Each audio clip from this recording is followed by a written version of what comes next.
жүлдесіне арналған қазақ күресінен Қазақстан барысы республикалық қайырлы кеш, құрметті көрермен. Нұрсұлтан төрінен Жақсылық Үшкемпіров атындағы жекпе-жек сарайынан сіздерге сәлем жолдаймыз. Біз Қазақстан барысы дәстүрлі турнирінің 10-шы мерейлі жарысын назарларыңызға ұсынамыз. Қазір ширек финалдық кезек келіп жетті. Комментатор Есей Жеңісұлы бүгін сіздерге қызмет көрсетеді. Қазақ Телеком акционерлік қоғамы. Сонымен және Қазақстандағы нөмір бірінші бөлшек сауда желісі Магнум. Әрине, жүргізушілердің сөзінен кейін біз жарыстың осыған дейін қалай өткенін естеріңізге саламыз. Әзірше тыңдайық. Сонымен, қадірмен ағайын, біз белдесулерді бастаймыз. Ширек финалдық белдесу, яғни жартылай финалда жолдама сарапқа салынады. Бірінші жұпты ортаға шақырамыз. Алдарыңызда қызыл бередегі балуан, Жамбыл облысы өкілі Ғалымжан Қырықбай ортаға шақырылады. Ғалымжан Қырықбай, құрметті көрермен, осы кезеңге дейін 3 қарсыласын жеңген Ғалымжан Қырықбай қызыл берен киіп шығып отыр. Ғалымжанның жеке бапкері Бақтияр Ақбергенов. Сонымен Жамбыл облысының өкілі Ғалымжан Қырықбай. Енді оның қарсыласы көк бұрыштан шығады. Ғалымжанның қарсыласы көк беренді балуан, қуатты шөкарынан сынға түсіп жатқан әскер барысы Ерасыл Қажыбаев. Ерасылдың лақабаты Қабабай. Қазақстан Республикасы кубогының жеңімпазы, Қазақстан барысы турнирінің күміс жүлдегері, спорт шебері, жеке бапкері Ержан Жантасов. Сонымен Ерасыл Қажыбаев Қазақстан барысы турнирінің соңғы 2 жылғы күміс жүлдегері. 2018 жылы финалда Ержан Шынкеевтен жеңілген болса, 2019 жылы Айбек Нұғымаровқа есе жіберген болатын. Ендеше бұйыл оза шабатын сәті жетті деп жанкүйердің көпшілігі санайды. Ал оның қарсыласы Ғалымжан Қырықбай, белгілі дзюдошы, қазіргі сәтте бірден жартылай финалға жолдама алу мүмкіндігі бар. Бірінші рет қатыса отырып, яғни бұл спортшының жеңіс жолына үңілейік. Алдымен әскер барысы Әділ Оразбаевты бір жартылай жеңіс, 2 бүк ұпайымен жеңді. Одан кейін 2 бүк ұпайымен Батыс Қазақстан облысының өкілі Темірлан Көлбайды жеңді. Және 3-ші белдесуде Павлодар облысының балуаны Мұхтар Дәлелханұлын 3 минут 44 секундта, яғни жарыс белдесу аяқталған 16 секунд қалғанда таза жеңді. Осылайша ширек финалға шығып отыр. Алғаш қатысқан балуан үшін бұл жаман нәтиже емес. Ал Ерасыл Қажыбаев болса бірден мықтылардың ортасына түсті. Қазақстан барысының 2014 жылғы жеңімпазы Мұхит Тұрсыновты 1 бүк ұпайымен жеңді. Одан кейін Саят Шәмшиев Шығыс Қазақстан облысынан келген балуанды бір жартылай жеңіс 2 бүк ұпайымен қапы қалдырды. Ендеше бабындағы балуандар қазір бізге өте жақсы белдесу ұсынады деп сенеміз. Және күткеніміздей бұл турнирде де құрметті көрермен фавориттер өз дегенін атқарып жатыр. Естеріңізге сала кетейік, құрметті көрермен, осы Қазақстан барысы турнирінің ширек финалынан бастап барлық белдесулер ұлттық арна эфирінен де көрсетіледі. Ендеше теледидардың алдында жанкүйерлеріміз, көрерменіміз көбейе түседі деп сенеміз. Айтып өткеніміздей, бұл турнирде 11 дебютант қатысты, яғни 11 спортшы жаңадан Қазақстан барысының кілеміне шықты. Олардың ішінен осы кезеңге жеткен міне осы Қырықбай ғана болды, Ғалымжан Қырықбай. Әзірше сол дебютанттардың туын түсіріп жатқан жоқ. Бірақ қазіргі ескерту Ерасыл Қажыбаевқа. Бұдан бөлек қазір ширек финалда Айбек Нұғымаров пен Еламан Ерғалиев сынға түседі. Сондай-ақ Нұрдәулет Жарылғап пен Руслан Әбдіразақов, Олжас Шынкеев пен Дәурен Нұралинов сынға түседі. Яғни 2 рет барыс атанғандардың екеуі қазір бір-бірімен сынға түседі. Айбек Нұғымаров пен Ерғалиев, ал басқа спортшылардың барлығы да осы барыс турнирінде өте көзге түсіп жүрген спортшы. Қазірше бүк ұпайы қандай әдемі лақтырды қазір Қырықбай. Мұндай қарсыласынан тегеурінді күтпегені анық. Және ұлттық арна көрермендердің естеріне салып өтейік. Бұл турнирде жаңалық көп. Осы біраз уақыттан бері қазақ күресіндегі белдесулер уақыты қысқарды. 5 минуттан 4 минутқа қысқарды. Және қоян қолтық белдесуде бұрынғыда 2 минут емес 1 минут қана мүмкіндік берілетін болды. Сондай-ақ балуандар жаңа кілем төсеуіліне байланысты жалаңаяқ күресетін болды. Бұл да жарыстың көрнек көрнектілігін арттыратыны сөзсіз. Және қазір Ғалымжан Қырықбайдың өзінен әлдеқайда салмақты қарсыласын еркін лақтырғанын көрдіңіздер. Сәттің соңына дейін таза жасалмады, әйтпесе жартылай жеңіс немесе жамбас ұпайын алуға мүмкіндік болатын еді. Ғалымжан Қырықбай қазіргі сәтте дәл өз сияқты дзюдодан Қазақстан ұлттық құрамасында аса ауыр салмақта күресетін балуанына қарсы жақсы қайрат көрсетіп жатыр. Екеуі қазақ күресінде ғана емес, дзюдода да өзара қарсылас екенін айтып өтуіміз керек.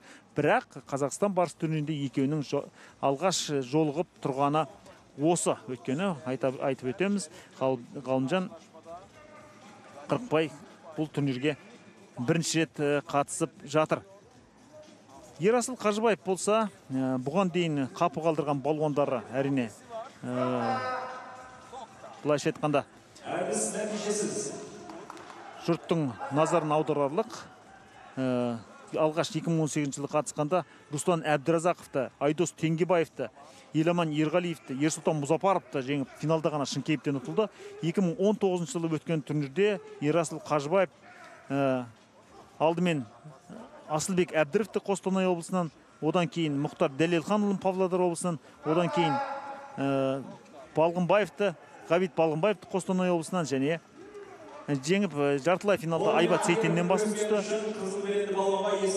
Финалда Нұғымаровтан ұтылды. Қазір міне жарыс жолын осы жерден тастап кетуі мүмкін. Соңғы 10 секундта белсенбесе Ерасыл Қажыбаев, өйткені ол бір бүк ұпаймен жеңіліп жатыр және қазір өте жақсы қорғанып жатыр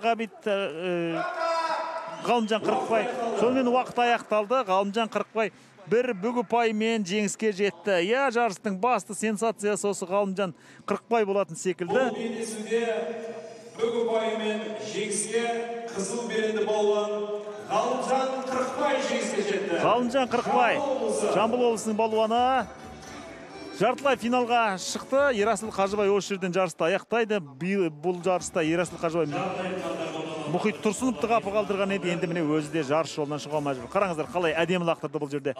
Ғалымжан Қырықбай өзіне тартып отырып, қарсыласын тепе-теңдіктен айырды. Сөйтіп бүк ұпайын өте тамаша иеленіп отыр. Осылайша біз алғашқы жартылай финалисті анықтап отырмыз және Ғалымжан Қырықбай осымен 4-ші рет 100 000 теңгелік сыйлыққа иеленіп отыр. Яғни жартылай финалға жеткенше қоржынды табысқа толтырып жатыр десек артық емес. Қос чемпион әзіралдарыңызда өнер көрсетеді. Жартылай финалда берілетін жолдаманы сарапқа салатын болады. Шынында да, бұл белдесу финалдық кездесу деп айтсақ та болады сәттейді. Екі уақытты қарсы ойын өтіп қуат көрмеді. Сонымен қарсы алыңыздар, алдарыңызда қызыл тереңдегі балуан, Шығыс Қазақстан облысының өкілі Айбек Нұғымаров алдарыңызда. Шығыс барысы, Азия чемпионы, әлем чемпионы, Қазақстан барысының бірінші дүркін жеңімпазы, әлем барысы, Еуразия барысы, Қазақстан Республикасына еңбек сіңірген спорт шебері, бапкері Серік Қожыкенов. Сонымен алдарыңызда қызыл беренде Айбек Нұғымаров, Шығыс Қазақстан облысы. Айбекті қарсыласы көк беренді балуан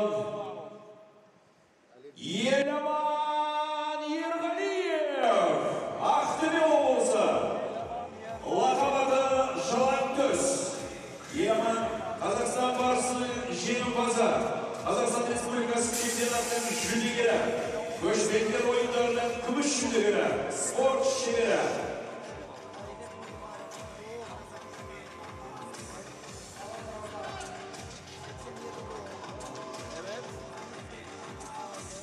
Сонымен, құрметті көрермен, атақ-даңқы бір басына жетіп артылатын екі балуан ортада, және бұл бар болғаны ширек финал екенін естеріңізге саламыз. Айбек Нұғымаров 2013 және 2019 жылы Қазақстан барысы турнирінде дара шыққан Айбек Нұғымаров осы Қазақстан барысы турнирінде жас толқынның тегеурінін танытқан 2017 жылы жеңімпаз атанған Еламан Ерғалиевпен кездеседі. Екеуі Қазақстан барысы кілемінде тұңғыш рет жолығып отырғанын естеріңізге салайық. Айбек Нұғымаров әдегеннен іріктеу кезеңінде сынға түсті. Түркістан облысының балуаны Әліби Жұмаділлаевты 3 минут 27 секундта таза жеңді. Одан кейін Айбат Сейтен астаналық балуаннан, яғни Нұрсұлтан қаласының өкілінен бір бүк ұпаймен басым түсті. Ең қызық белдесу осы 8-ден бірінші финалда болды. Айбек Нұғымаров Алматы облысының өкілі Александр Касачевтан жеңіліп жатып ұпай санымен бір жартылай жеңіс және 2 бүк ұпаймен жеңіліп жатып 3 минут 12 секундта таза жеңді. Яғни психологиялық тұрғыда Айбектің мығым екенін осы белдесуде нақты анықтады. Ал Еламан Ерғалиев болса әдегеннен қызылордалық балуандарды жеңді. Нұрым Сәлімгереевті бір бүк ұпаймен жеңді. Мақсат Исағабыловты бір жамбас және бір бүк ұпаймен қапы қалдырды. Енді қазір міне Нұғымаровқа тап келіп отыр. Екі балуанның да бабы өте жақсы екенін біз білеміз. Осы Қазақстан барысы алдында Қазақстан барысының әр жылғы турнирінде жеңімпаз атанған балуандар Алматыға жиналып арнайы сұхбат берді. Осы жерде екі балуанның тас түйін дайын екеніне көз жеткізген болатынбыз. Қазір Еламан Ерғалиевке ескерту берілді. Бұл жартылай финалға жолдама беретін сын екенін естеріңізге саламыз. Және осы белдесуде жеңіске жеткен балуан Ғалымжан Қырықбайдың қарсыласы атанады жартылай финалда. Қазір екі балуанның бойы да салмағы да қарайлас, сондықтан қайсына басымдық беру қиындау. Ал қазірше белден ұстады Еламан. Және ұпай есепке алынған, әдіс есепке алынған жоқ. Бұл жерде құлап бара жатты да бәрібір Айбек Нұғымаров қарсыластың аяғының арасына өз аяғын салып көтеріп тастауға тырысқан болатын. Бірақ әдіс толық орындалған жоқ. Еламан Ерғалиев, 2 жыл жүзден кейін үлкен спортқа оралған спортшы, қазіргі сәтте қарсыласынан анағұрлым тың болуға тиіс. Соның үстіне Айбекті білесіздер, қазір Семейдегі колледждің директоры, ұйымдастырылық жұмыспен көбірек айналысып жүр. Бірақ кеше жарысқа дайындық барысында бабым жақсы, сенімдімін деген бір тоқ өтер сөзін айтты. Ал көрейік, қазір жаңағы Александр Касачевті жеңген сәтте бұл жігіттің шынында да рухы мықты екеніне бір тамаша көз жеткізгендей болдық. Әйтпесе, былайша айтқанда жарыс жолынан шығып қалудың қаупі төніп тұрды ғой Айбекке. Қазір 2 минут 20 секундтан артық уақыт өтті. Екі спортшы бір-бірінің ығын таба алатын емес. Ақырындап қазір бір ғана ұпай жекпе-жек белдесу тағдырын шешу мүмкін екенін жоққа шығармаймыз. Қазір Еламан шабуылдауға тырысады, бірақ өңірін бермеуге де, жағасын бермеуге де тырысып жатыр. Көрейік. Қалай дегенде де оңай емес екі балуанға да. Бір-бірінің кілемде кездеспеді десек те, Қазақстан барысының жалпы турнирде кездесіп жүрген, бір-бірінің осал тұсын жақсы білетін, қандай негізгі көзір болып есептелетін әдісі барында жақсы білетін балуандар. Сондықтан бұл жерде психологиялық дайындық үлкен рөл ойнауы мүмкін.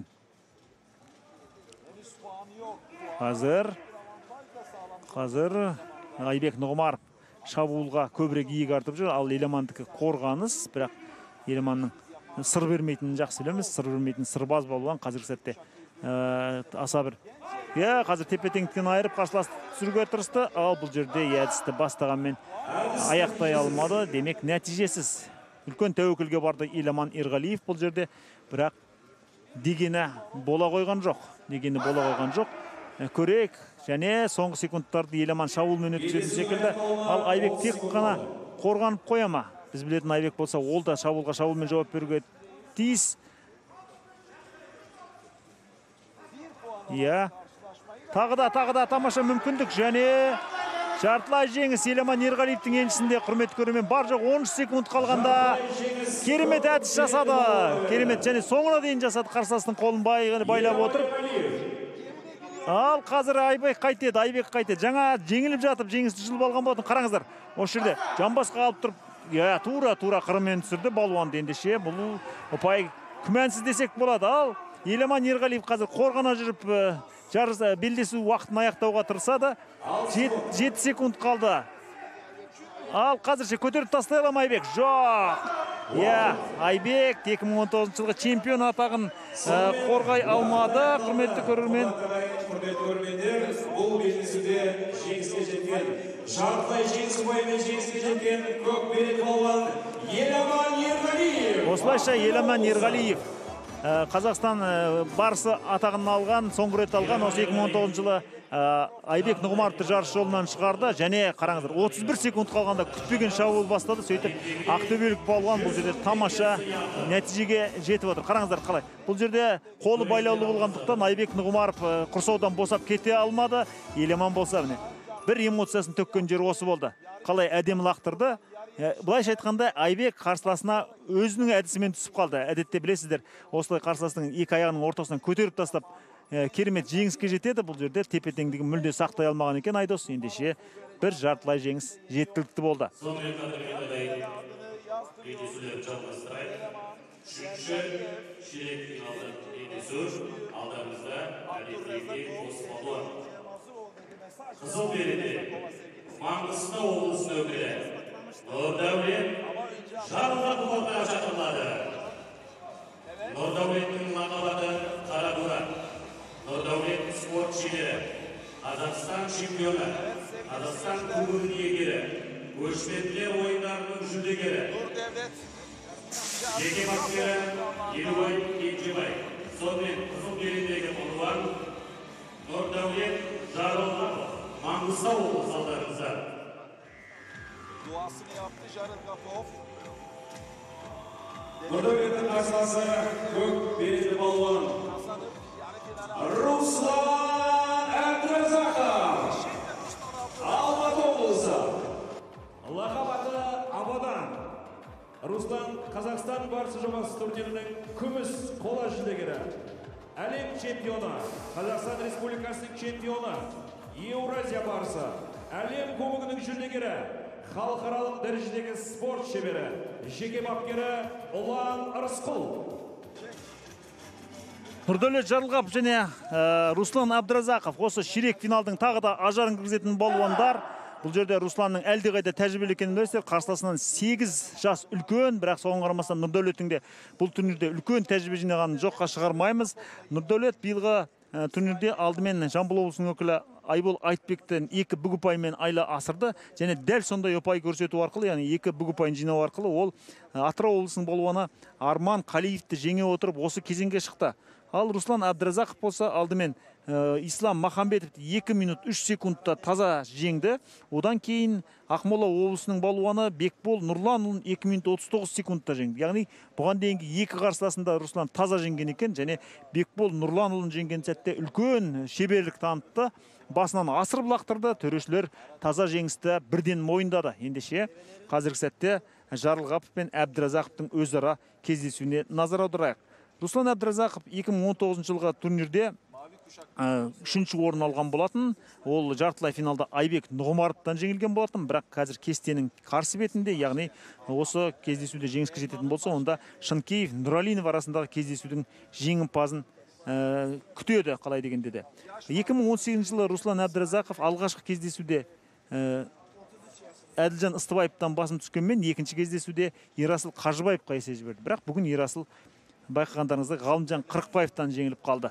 Осылайша біз біраз фавориттердің жарыс жолынан шығып жатқанын айтсақ керек. Нұрдәулет Жарылғапов, айтып өткеніміздей, өте жақсы танымал балуан.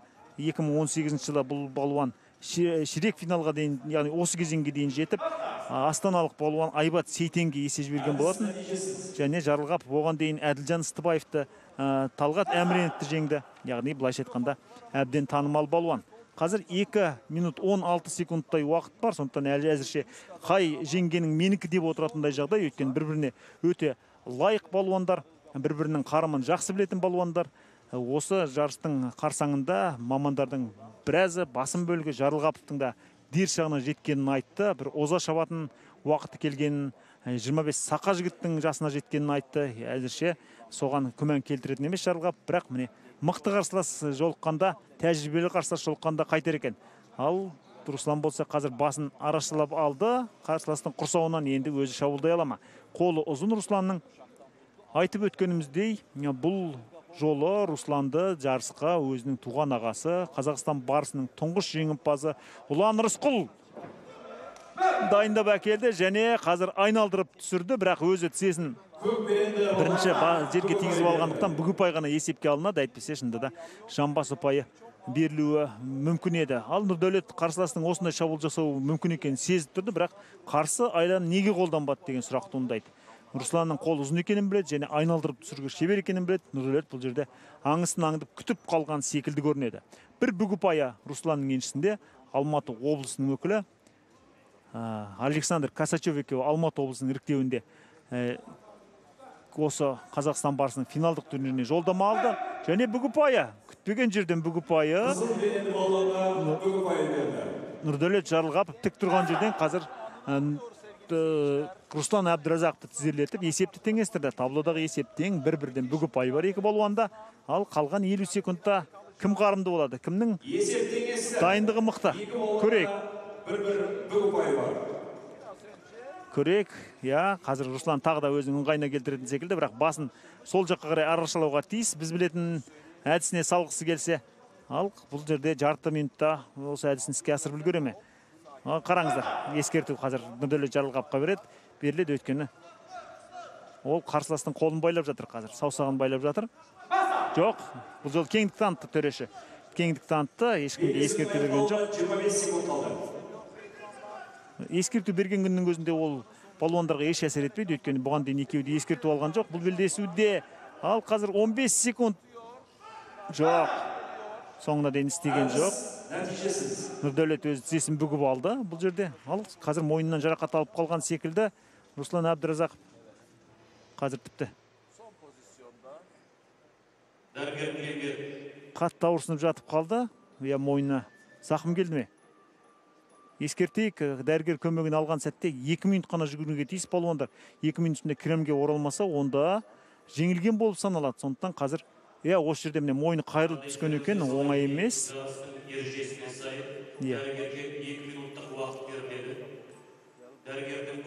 Русланның Жеңіс ауылына бір жақында бір алыстап жүргенін білесіздер. 2019 жыл бұл балуан жартылай финалда жеңілсе де, 3-ші орын үшін белдесуде Айбат Сейтеннен басын түсіп қола жүлдегер атанған болатын. Одан бұрын ал бірақ қазір оралып үлгерді және соңғы секундтар екеуі қоян қолтық белдесуге баратын болды. Дәл солай қоян қолтық белдесу. Ал көрейік және қазір формасын түзеп алуға тиіс Нұрдәулет Жарылғапов. Белбеулеріңізді жақсылап байлап алыңыздар. Сонымен қоян қолтық белдесу. Кімнің белі мықты, кімнің білек күші мықты, соған көп нәрсе байланысты. Бұған дейін 3 қоян қолтық белдесу көргенбіз біз осы турнирде, оның екеуін Олжас Шынкеев өткерген болатын. Енді көрейік. Осы жарыстың осы шиеленісті кезеңінде, ширек финалында бұл көп жағдайда спортшының психологиялық беріктігін көрсетеді. Ал сонымен басталды, бірақ мүмкіндік бар. Екі балуанда да қазір Нұрдәулет өзіне тартып отыр қарсыласын. Ал Руслан Әбдіразақов сәл созылыңқы жүр. Қазір ал Нұрдәулетов қалай әдемі лақтырды. Жарылғап. Нұрдәулет Жарылғапов қалай әдемі лақтырды. Ендеше Жарылғапов алғаш рет жартылай финалға шығып отыр. Бұл жерде Русланның жарақаты да кері әсер еткен секілді, өйткені үлкен тегеурін танытпады. Бұл жерде қазір қайталап көрейік. Осы жерден Руслан Әбдіразақов жарысты аяқтайды, яғни ол қола жүлдегер атағанда қорғап қалу мүмкіндігінен айырылды. Қараңыздар, өзіне тартып тұрып Нұрдәулет Жарылғапов өте жақсы лақтырған екен. Тіпті 4 минут бойы көрсетпеген қайрат көрсетті десек болады. Ал Руслан шында да жағдайдың дәл осылай өрбейтініне түк дайын болмай шыққан байқаған сияқтымыз. Сонымен алғашқы 3-ші жартылай финалисті анықталды. Бізде Қырықбай Ерғалиев және Жарылғапов. Ал Жарылғаповтың қарсыласы келесі кездесуде анықталатын сәт. Тыңдайық. Кремге шақырылады қос балуан. Алдарыңызда қызыл белендегі балуан. Елорда өңірі Нұр-Сұлтан қаласының балуаны Олжас Шынкеев ортаға шақырылады. Олжастың лақабы Жарылғапов. Олжас Қазақстан Республикасының чемпионы. Қазақстан кубогының иегері, спорт шебері, жеке бапкері Аян Ерназаров. Сонымен алдарыңызда қызыл беріндегі балуан Олжас Шынкеев, Нұр-Сұлтан қаласы.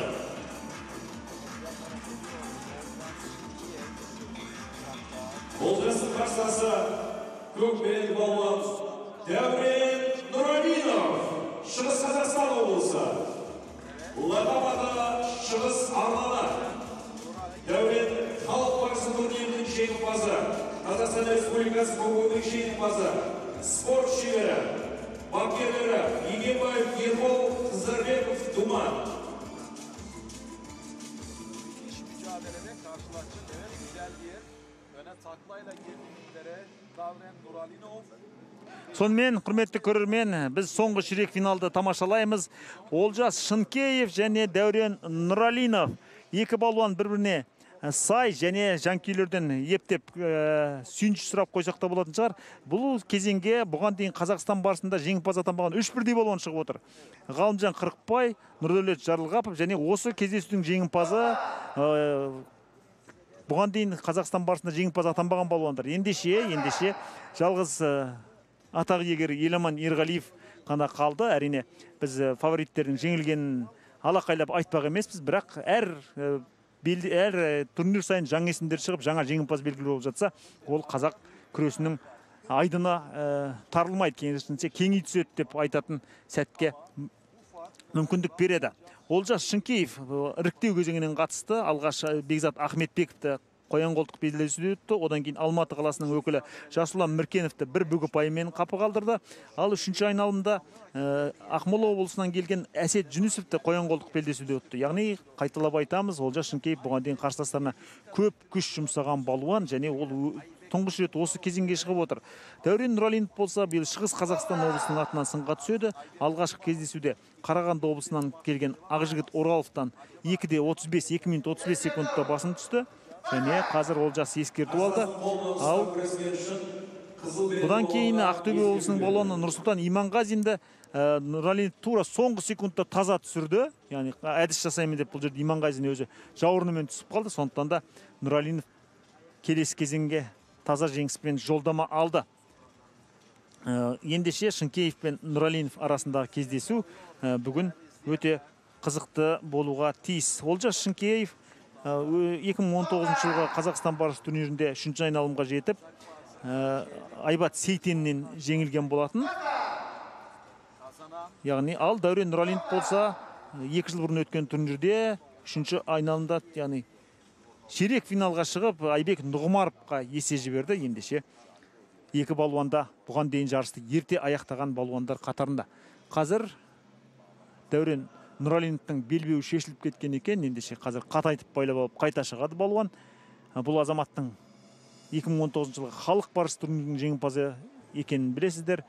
Алматыдағы Сұңқар трамплиндер кешенінде өткен тамаша сында бұл азамат барлық қарсыласын таза жеңіп, финалда жеңімпаз атанған болатын. Осылайша ол кезде Алматы қаласының атынан сынға түсетін Мақсат Қиқымовтың қоластында жаттықты. Ал қазір міне өзінің туған өлкесі Шығыс Қазақстанның намысын қорғап отыр. Олжас Шынкеев болса Нұр-Сұлтан қаласының намысын қорғайды. Қазір 2 минут 10 секунд өткенде әзірше есептің ашылмағанын көріп отырмыз. Ал бұл жерде бүгі ұпай берілді. Бұл жерде Дәурен Нұралинов кілемнен шығып барып жасады ұпайды, бірақ қарсыласы бой жинап үлгерген. Қараңыздар міне. Иә.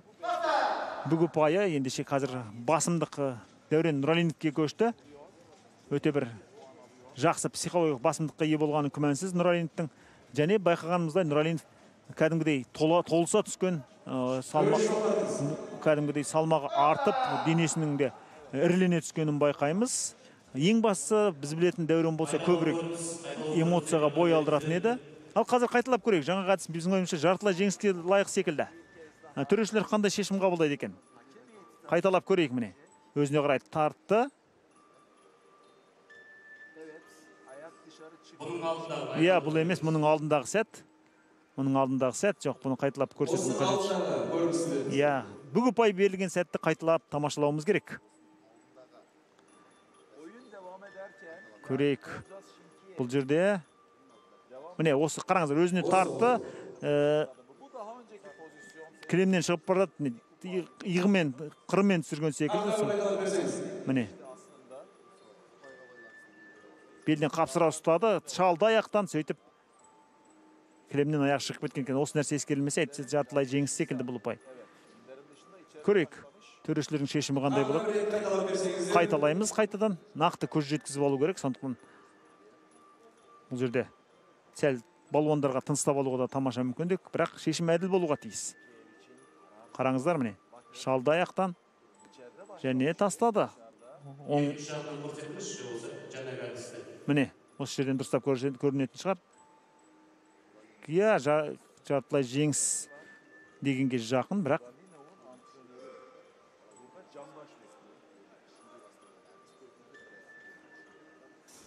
көрейік. Жақында көргісі берсеңіздер. Көрінетін ракурстар. Төрешілер әбден кеңесіп жатыр. Өйткені нақты шешім шығару қиын. Мұндай сәтте ал Нұралинов болса, шынында да өте сабырлы. Не болса да, қандай шешім болса да дайын екенін байқатады. Ал көрейік міне. Осы жерден жақыннан көрейік. Аяқпен орады және тепеден айырып барып тастады.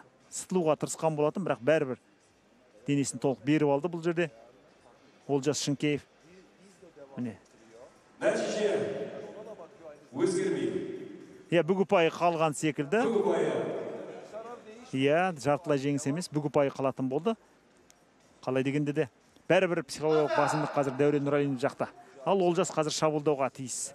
Олжас бұған дейін қарсыластарының ешбірін екі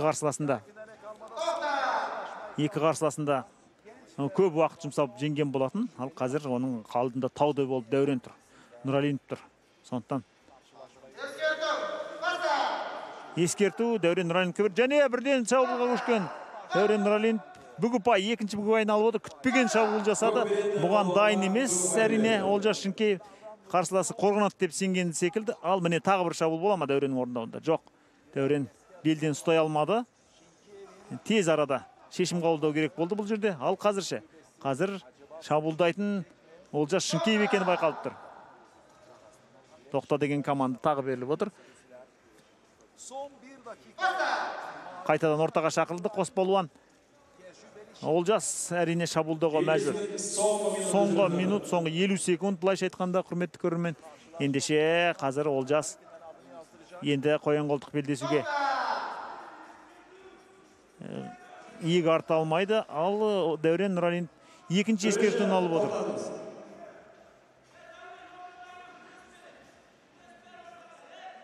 Қазір Қапталдағы жанкерлер сіздер келеге келтіріп отырсыздар. Иә, қазір турнирге қатысы бар адамдар эмоция білдіріп жатқан секілді. Жанкүйерлер деп айтуға келмес әрине. Өйткені жанкүйерсіз өтіп жатқан турнир ғой бұл жерде. Осы ұйымдастыру комитетінің өкілдері және жаттықтырушылар солар ғана пікір білдіреді. Ал қазір Дәуреннің қолы шығып кетті. Жақсы бір шабуыл бастауға тырысқан еді. Жарты минут қалды. Жарты минутта дүниені төңкеріп тастауға болады. Сондықтан екі балуанда қарқынды басады демеспіз. Тоқта деген команда, жоқ, баста деген команда керісінше. Және тағы да кілемнің ернеуіне келді қос балуан. Қазірше бүк ұпайы. Иә, Олжас та қара жаяу емес. Есеп айырмасын қысқартты. Қараңыздар. Мойыннан жіберген жоқ, қараңыздар. Міне мойыннан жіберген жоқ. Бұл жерде Дәурен тізерлеп түсті. Жамбаспен түссе, иә, жерге қойып кеткендіктен бұл ұпай сарапқа есепке алынбайды. 13 секунд және Олжас босаңсып жүріп жеңілгенше, атойлап жүріп жеңілген артық деп тұрған секілді. Ал төрешті тоқтатамыз. Қайталаймыз. Осының алдындағы сәтті қайталауымыз керек. Иә, жаңағы сәтте бүк ұпайы берілсе, онда есеп айырмасы қысқарады қазір, қараңыздар. Қызыл берендегі балуанның бапкерімен. Иә, Олжас Шынкеевтің бапкері ортаға қарсылық білдіріп жатқан секілді. Мұның алдындағы сәтті тамашалауымыз керек. Қазір көрейік. Егер шында да Олжастың әдісі есепке алынса, онда есеп теңеседі. Екі бүгі пайдан болады қарсыластарда. Ол жаста берілмейтінін аңғартып отыр. Қазір 6 секунд, бірақ 6 секундтың алдындағы мәселе шешілуге тиіс. Көрейік, міне, ол жастың шабуылға көшкен сәті. Жоқ, дәл осы сәт қой. Бұл жерде енді әдісті ол жас Шынкеев жасаған жоқ, бірақ Дәурен жалтарып үлгерді. Сондықтан бұл жерде ұпай берілер ме екен? Төрешінің шешімі қандай болады? Төреші. Нәтиже өзгермейді. Өзгермейді, дәл солай. Өйткені шабуылды бастаған ол жас Шынкеев болғанмен Дәурен Нұралин Көк береді балуанға берді. Жамбас ұпайы. Бүгі ұпайы қазір керісінше Дәуренге берілген екен, ендеше жамбас ұпайына ұласты білеу. Ал соңғы секундтар және Олжас бәрібір шабуылдайды. Жоқ, соңғы сәтте лақтырды, бірақ есепке алынбайды Дәуреннің бұл ұпайы. Ендеше Бұл белдесуде жамбас ұпайымен көк береді балуан Дәурен Нұралинов жеңіске жетті. Шығыс Қазақстан облысы. Сонымен Дәурен Нұралинов, құрметті көрермен, аса ауыр белдесуде Нұрсұлтан қаласының өкілі Олжас Шынкеевті жеңіп, жартылай финалға жолдама алып отыр. Қазір осы белдесудің қайталап көру сәтін назарларыңызға ұсынамыз. Бұл жерде ең әдемі әдістер ұсынуға тиіс. Дәурен үшін оңай соққан жоқ бұл белдесу, айтауымыз керек. Міне, қараңыздар. Осы бүг ұпайына ғана бағаланды бұл ұпай. Ары қарай екінші бүг ұпайын алған сәт. Қалай дегенде де Дәурен бәрібір бір бас жоғары өнер көрсеткендей. Біз келесі жартылай финалды күтеміз. Ал қазір музыкалық үзіліс. Балуандар жартылай финалға дайындалғанша кезекті әнге береміз. Жарасқан Төлебайдың әні.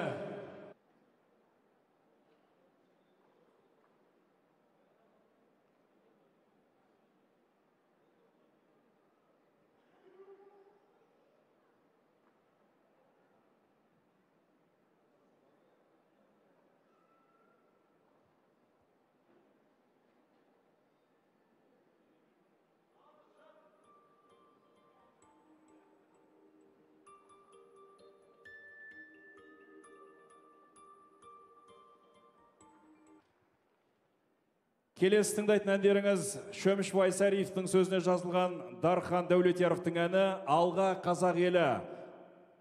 Орындайтын Ескелді Ырза. Есенгелді Ырза.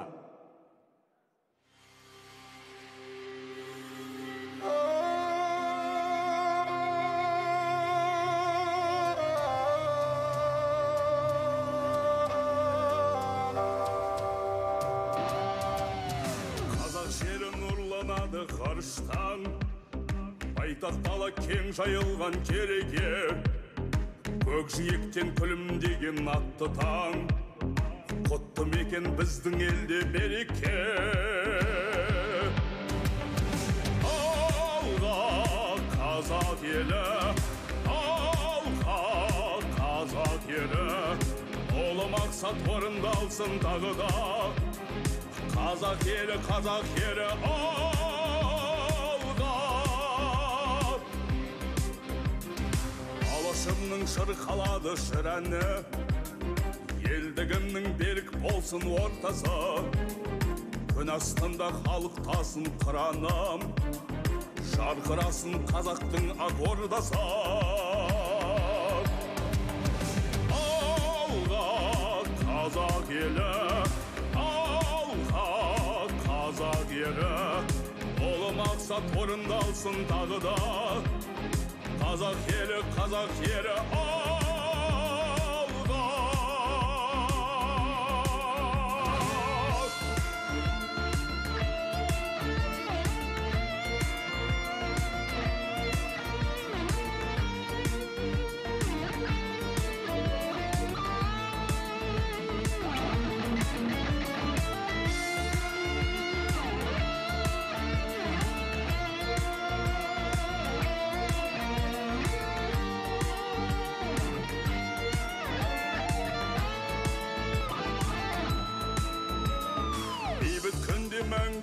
жеңіске біргеміз. Ұландарым отан елді қорғасан, жақсылыққа жалғасатын сенеміз. Көк тәңірі халқымызды қолдасын. Алға қазақ елі, алға қазақ елі, ұлы мақсат орындалсын тағы да. Қазақ елі, қазақ елі, алға, алға қазақ елі, алға қазақ елі, ұлы мақсат орындалсын тағы да. Қазақ елі, қазақ елі, алға, алға. Есен келді ырза. Сіздер Шөмішбай Сарифтің сөзіне жазылған Дархан Дәулетияровтың әні «Алға қазақ елі» әнін тыңдадыңыздар. Қымбатты ханымдар мен мырзалар, қадірменді ағайын, бір сәт назар қойыңыздар.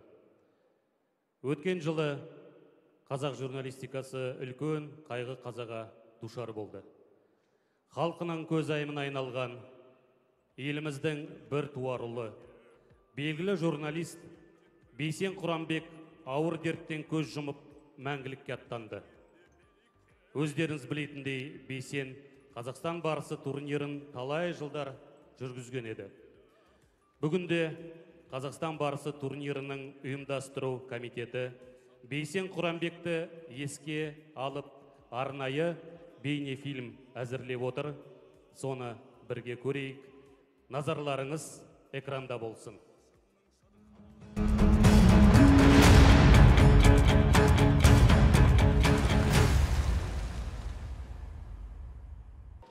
Ал, балуаным аянба, азар болса бел кетер, елің сені көтерер, елдің рухын сен көтер. Танымал тележурналист Бейсен Құранбек қазақ күресінің қайта жандануына зор үлес қосты. Түйе-палуандар бәсекесі басталған 9 жылда ол Қазақстан барысы, Еуразия барысы, халық барысы, әлем барысы сынды айтулы жарыстарды абыроймен өткізді. Бейсен Құранбек қазақ күресінің бет бейнесі секілді азамат еді ғой. Бұл Қазақстан барысын жүргізіп тұрғанда, жалпы Бейсеннің сол жерде тұруының өзі халыққа үлкен күш мәртебе секілді болатын. Қазақстан барысы қазақ күресінің беделін биіктетіп, жаңа белеске жетеледі. Бірнеше жылда күллі қазақ көз алмай көретін бәсі жоғары бәсекеге айналды. Турнирдің тізгінін ұстаған Бейсен Құранбек өзінің кәсіби біліктілігі, бекзадалық бітім болмасымен жарыстың жоғары деңгейде өтуіне ықпал етті. Бейсен Құранбек қазақ күресіне, Қазақстан барысына бір салиқалылық, салмақтылық алып келді.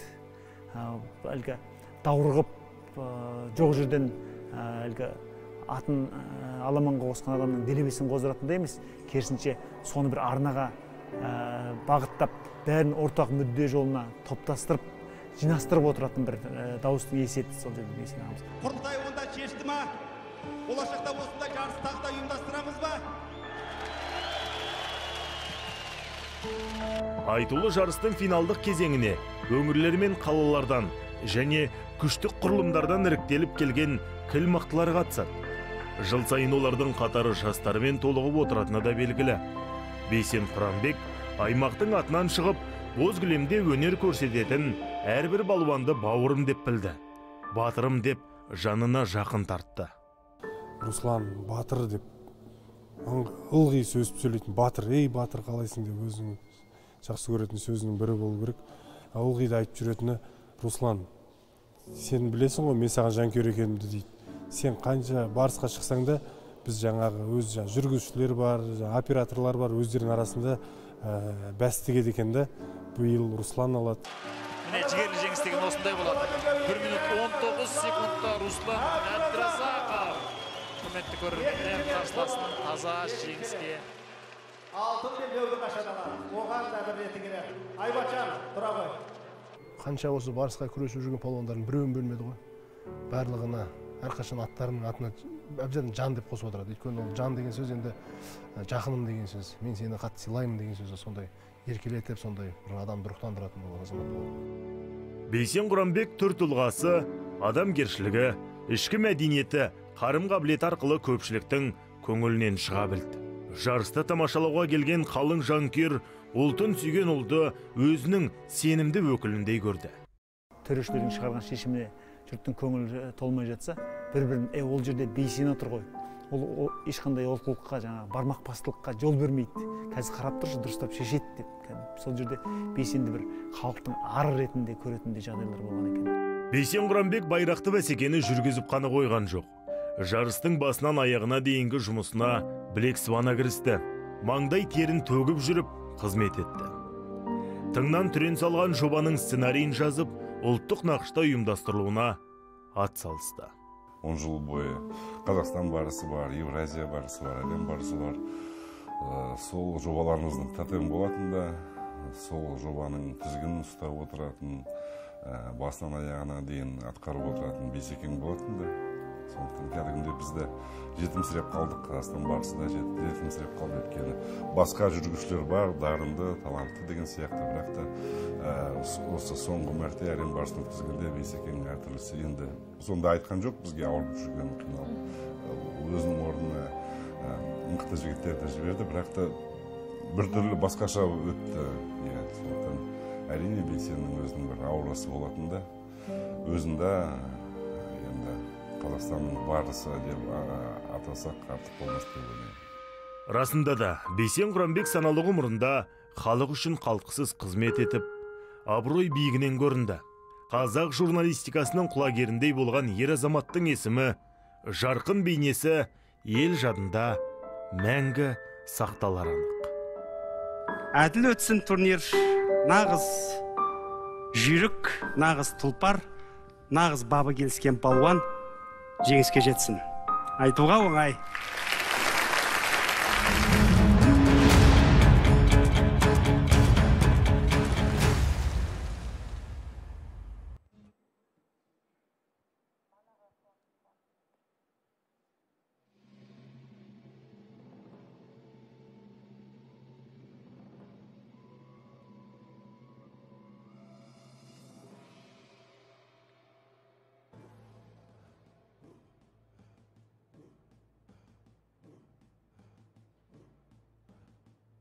Құрметті көрермен, біз Қазақстан барысы 2021 турнирінің жартылай финалына келіп жеттік. Белдесулеріне қош келдіңіздер. Ал қазір Төрешілер, жүргізушілердің сөзіне құлақ асайық. біз жартылай финалдық белдесулерді бастаймыз.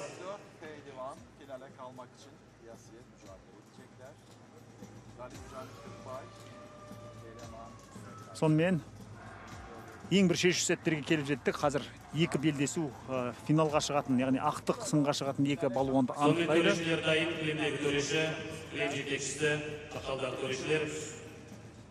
Бірінші жартылай финалдық белдесу кілемге шақырылады. Қызыл берендегі балуан, Жамбыл облысы өкілі Ғалымжан Қырықбай. Ғалымжан Қырықбай, қызыл белбеулі балуан, қызыл бұрыштан шығады қазір. Ең көп белдесу өткізген Ғалымжан Қырықбай, балуан. лақап аты Барыс.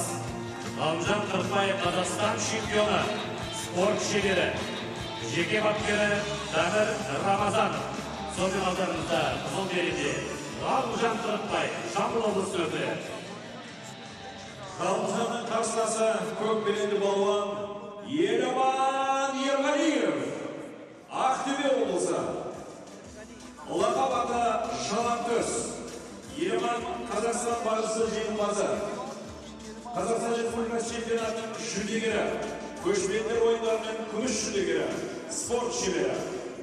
Хатим Арсен Ақтөбе облысына шақырып, барлық дайындыққа жағдай жасаған Хамит Баймашев. Сонымен Ғалымжан Қырықбай және Еламан Ерғалиев, екі балуан Қазақстан барысы кілемінде тұңғыш рет жолығып отыр, бірақ бірін-бірі білетін сыралғы қарсылас екені күмәнсіз, өйткені түрлі деңгейдегі жарыстарда жолдары түйіскені күмәнсіз. Және құрметті көрермен, Еламан Ерғалиев екінші рет жартылай финалға шығып тұр. Ол жігіттің бірінші жартылай финалы қандай жеңіспен аяқталғанын жанкүйерлер ұмыта қойған жоқ. 2017 жылы ол жартылай финалда Арман Қалиевті Атырау облысының балуаны 2 минут 46 секундта таза жеңіп финалда шыққан болады, және финалда Ұлан Нұрысқұлды жеңген есімізде. Ендеше осы уақыттан бергі 4 жыл ішінде Еламан өз табысын қайталауға, тағы сенімді қадам жасауға тиіс. Ал Ғалымжан Қырықбай, дзюдо әлемінде есімі көбірек танымал Ғалымжан, Қазақстан барысына қатыса салып, осындай үлкен табысқа жетіп отыр. Енді тіпті бір шіренсе жартылай финал емес, финалдан да бірақ шығу мүмкін. Ол жартылай финалда Ерасыл Қажыбаевты жеңді, күтпеген жерден әдіс жасап, бүк ұпайына түсірді, және сол басымдығын соңына дейін сақтап қалды. Еламан Ерғалиев болса, Қазақстан барысының 2 дүркін жеңімпазы, және Қазақстан барысының осыған дейінгі соңғы турнирінің жеңімпазы Нұғымаров Айбекті бір жартылай жеңіс әдісімен жеңді, және ол жартылай жеңіс әдісін соңғы 30 секундта алды.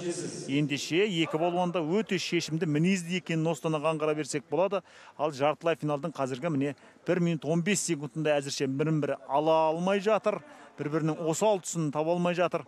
Дегенмен Ғалымжанның қимылы ширақтау, қарсыласына қарағанда Еламан көбірек қорғаныста. Қазір міне екі жаққа кезек бұлтылдап тепе-теңдіктен айыруға тырысады. Бұл жерде Ғалымжан екеуі де дзюдоның қыр-сырын білетін балуан ғой. Ал қазақ күресіне ауысқанда әрине мүмкіндігінше жинақы болуға тырысады. Өйткені бұл жерде тізені қоюға болмайды, жерде жатып қидаласа алмайсың. Мүмкіндігінше 5 минут емес 4 минутта мәселені шешуге тиіссің. Ал 4 минутта шешілмесе, онда қоян қолтық белдесу. Және биылғы ерекшелік жалаң аяқ күресіп жатыр екі балуанда. Бұл таңсық емес, дзюдошыларға өздеріңіз білетіндей. Ал қазіргі сәтте 1 минут 50 секундтай уақыт бар. Ғалымжан жаңағыдай күтпеген әдіс жасай ала ма? Ал Еламан қарсыластың салмағына қарамай көтеріп тастай ала ма? Мәселе осында, бірақ бұл жерде әрбір алынған ұпайдың алтынға бағаланатынын ұмытпауымыз керек. Қазір қарсыласты шаршатуға тырысып жатыр Еламан, және ойын тартып жүріп қазір өзі бір сәтті қапысыз ұстануға тырысатынды белгілі. Ал қазірше аяқпен ұмтылған болатын Ғалымжан Қырықбай, бірақ сол аяғынан тез қашып үлгерді Еламан. Еламанның 2 жыл үстінен кейін үлкен спортқа оралғанын айтып өттік, және кәдімгідей кілемді сағынып қалғаны білінеді. Жүрісі өте сенімді балуанның, және әттең ай дейміз, құрметті көрермен. Мынау пандемия өмірге тікелей өзгерсеңіз бергенде қазір жанкүйерлер даурығып осы залда. Әркім өзінің ақылын айтып, спортшылардың рухын көтерген болатын. Қазір шынында да бір жаңғырған сарай жігіттерге аса қатты жігер бере алмасы анық, бірақ естеріңізге салайық, бұл турнир тұңғыш рет Нұр-Сұлтан қаласындағы Жақсылық Үшкемпіров атындағы жекпе-жек сарайында өтіп жатыр. Жақаңның өзі де осы турнирдің басы-қасында болып, алғашқы төрешілер құрамында болып бата бергенде есімізде. Ал қазір міне Ғалымжан Қырықбай бүк ұпайын алып үлгерді, және соңғы 33 секундта Қырықбай дәл Қажыбаевпен кездесудегідей әдіс айлаға барды, ұпай алып үлгерді. Ал Еламан не істейді? Еламан бұл жерде Қазақстан барысы атанған жігіттердің соңғысы екенін айтып өттік қазірше. Және таза жеңіс, құрметті көрермен. Бұл жерде Еламан қарсыласын лақтырамын деп өзі тура қос жауырмен түсіп қалды. 3 минут 40 секундта Қырықбай, Ғалымжан Қырықбай төреш қайталап көрейік дейді. Көз жеткізіп алайық әбден. Сондықтан екі балуан екі жаққа шыға тұрады. Қарайық міне. Бұл жерде өзі міне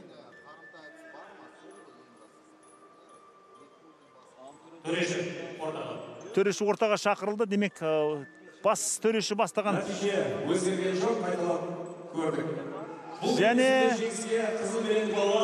нәтиже нақтыланды. Ғалымжан Қырықбай финалға бірінші рет қатыса салып, финалға шығып отыр. Ендеше бұл спортшының тамаша жеңісімен құттықтаймыз. Еламан үлкен тәуекелге барды, бірақ өзі түсіп қалды. Ал Ғалымжан болса, бұл турнирде ең көп белдесу өткізген балуан Әділ Оразбаев, Темірлан Көлбай, Мұхтар Дәлелханұлы, Ерасыл Қажыбаев. Енді оның қатарына Еламан Ерғалиев та қосылып отыр. Демек, осыған дейінгі кездесулердің бәрінде 5 қарсыласын ұтқан Қырықбайдың қарқыны өте жоғары. Сонымен алғашқы финалист анықтап отырмыз. Ғалымжан Қырықбай. Біз екінші жартылай финалдық белдесу бастаймыз. Төреш ауысады, ал екінші жартылай финал. Бұл жерде де атағынан ат үркетін жігіттер тұр. Ендеше назар аударайық. Қазір міне Ғалымжанды Бақбердиев құттықтап жатыр. Финалдық белдесу алдарыңызда қос балуан. Қызыл бередегі балуан Маңғыстау облысының өкілі Нұрдәулет Жарылғапов ортада. Нұрдәулет Жарылғапов тұңғыш рет жартылай финалға шығып отыр. Енді тұңғыш рет финалға жол салама, күтейік. Маңғыстау облысының балуаны. Қызыл бередегі балуан лақабады Қарағуна, Қазақстан чемпионы, Қазақстан кубогының иегері, көшпенділер ойындарының жүлдегері, бапкері Елубай Кенжебай. Сонымен алдарыңызда қызыл бередегі балуан Нұрдәулет Жарылғапов, Маңғыстау облысы. Нұрдәулеттің қарсыласы көк береді балуан Дәурен Нұралинов, Шығыс Қазақстан облысы. Лақабаты Шығыс Арланы. Дәурен халық парсы турнирінің жеңімпазы, Қазақстан Республикасы кубогының жеңімпазы, спорт шебері, бапкерлері Игебаев Ербол және Думан Қыздарбеков.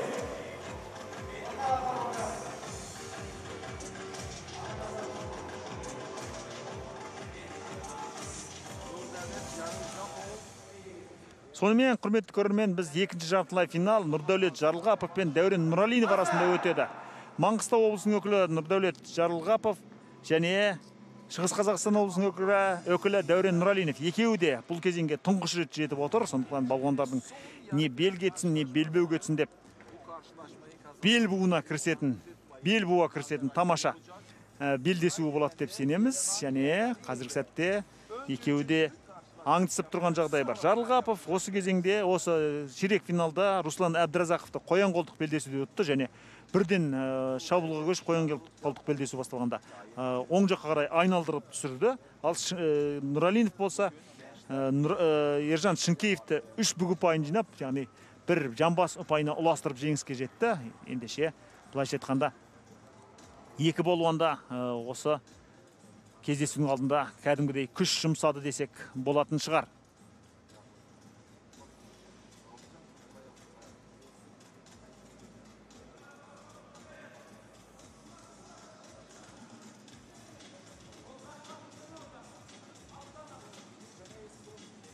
Құрметті көрермен, айта кетейік сіздерге финалға осыған дейін Қазақстан барысында ақтықсында өнер көрсетпеген балуандар шығады. Бұл да биылғы турнирдің мерейлі 10 жылдығы өтіп жатқан турнирдің өзіндік ерекшелігі болмақ. Қазір екі балуанға да ескерту берілді. Жарылғапов та Нұралинов та финалға шыққан болса, екі балуанға да ескерту берілді. Осы Қазақстан барыс тарихында тұңғыш рет финалға шыққан болып есептеледі. Сылбыр күресуге болмайды балуандарға. Ендеше 1,5 минут аң түсумен өтті десек болады. Дегенмен қараңыздар, екеуінің салмағы да бойы да қарайлас. Бұл жерде Нұрдәулеттің көбірек аңдып жүргенін, көбірек қорғаныста жүргенін аңғаруға болады. Тамаша кездесу болып тұр бұл, қалай дегенде де. Және Нұралинов 2019 жылғы турнирде болашақ жеңімпаз Нұғымаровтан, Айбек Нұғымаровтан жеңілген болатын. Ал оның қарсыласы, керісінше, Нұралинов жеңілген болатын Нұғымаровтан. Ал біз білетін Нұрдәулет Жарылғапов болса, ширек финалда Айбат Сейтенге есе жіберген еді. Бүгін Айбат Сейтен бірінші белдесуде Айбек Нұғымаровқа есе жіберіп қойды. Ал Айбек Нұғымаров болса, Нұралиновты жеңген Айбек Нұғымаров болса, 2 жыл бұрын ширек финалда Елеман Ерғалиевқа есе жіберді. Осылайша биыл фавориттер біраз жерге барды, бірақ Қазақстан барыс атанған 3 азаматта, яғни Мұхит Тұрсынов та, Айбек Нұғымаров та, Елеман Ерғалиев та жарысты финалға жетпей аяқтады. Бірақ Ерғалиевтің әлде қола жүлдегер атанатын мүмкіндігі бар. Осы белдесуде жеңілген балуанға балуан мен үшінші орын күреседі. Және екі балуанда да екі ескертуден. Ендеше аянып қалуға болмайды. Ескерту алып жартылай финалда жеңіліп қалғаннан өкінішті ештеңе жоқ шығар. Сондықтан өппа деп екеуіне де рух беріп қояйық, кәне көтеріп тастайтындай қуат қалды ма жігіттердің білегінде. Көрейік. Нұралинов әлде белсенді шабуылға көшпейді, ал қазіргі жағдайда тым бұлай сылбыр тұруға болмайды ғой. Тым сылбыр тұруға болмайды. Құны ақтық жарысқа, ақтық белдесуге берілетін жарыстың құны өте жоғары болып тұр қазіргі сәтте. Ал қазір үшінші ескертуді алуға қорықпай ма екеуі де? Қараңыздар. Ал Нұралинов шабуылға көше ме? Қарсыластың қолын әдемі ұстады. 25 секунд қалды. Дегенмен бір шешімді қимыл керек. Екеуі де қателесуден қорқады, қалай дегенде де. Екеуі де соңғы мүмкіндіктерін пайдаланып отыр. Жоқ, сыртқа шығып кетті. Ортаға екі балуанда. Қазір екеуі де ескерту алып, тіпті жарыстан шығып кетсе, онда тіпті ыңғайсыз болатын еді. Сондықтан, ай жігіттер, қамшыласамыз. Жігіттер, сылбыр күреспейміз. Қаншама миллион көрермен қазір экранға көз қадап отыр. Және Дәурен Нұралинов соңғы 5 секунд қалғанда бүгіп айынан қол жеткізіп көрді. Ақыры аңдыды, қапысын тапты. Ал жаңа бағанан бері бош жүрген Нұрдәулет жарылғап қайтеді. Қарабура шабына ма қазір көрейік? Жоқ. Сонымен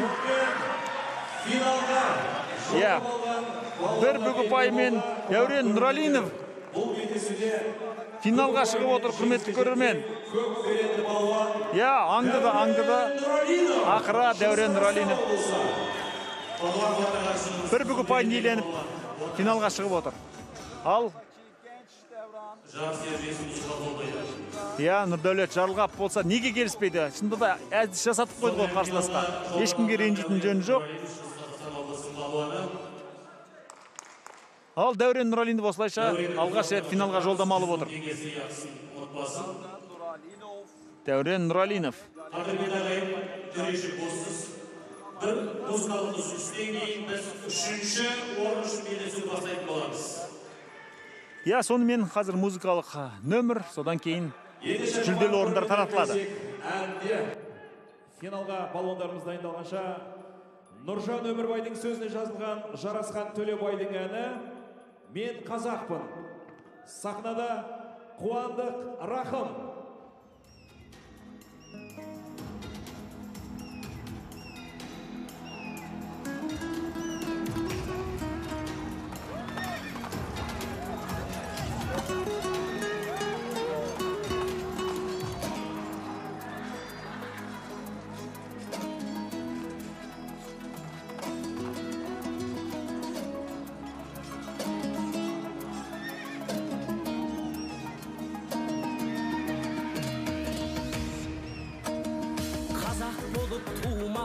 Нетерем, бұл жалғаннан бақыт таппай өтерем. Желдей жүрік жылқы мінбей жалғанда, аламанда ат оздырмай кетерем.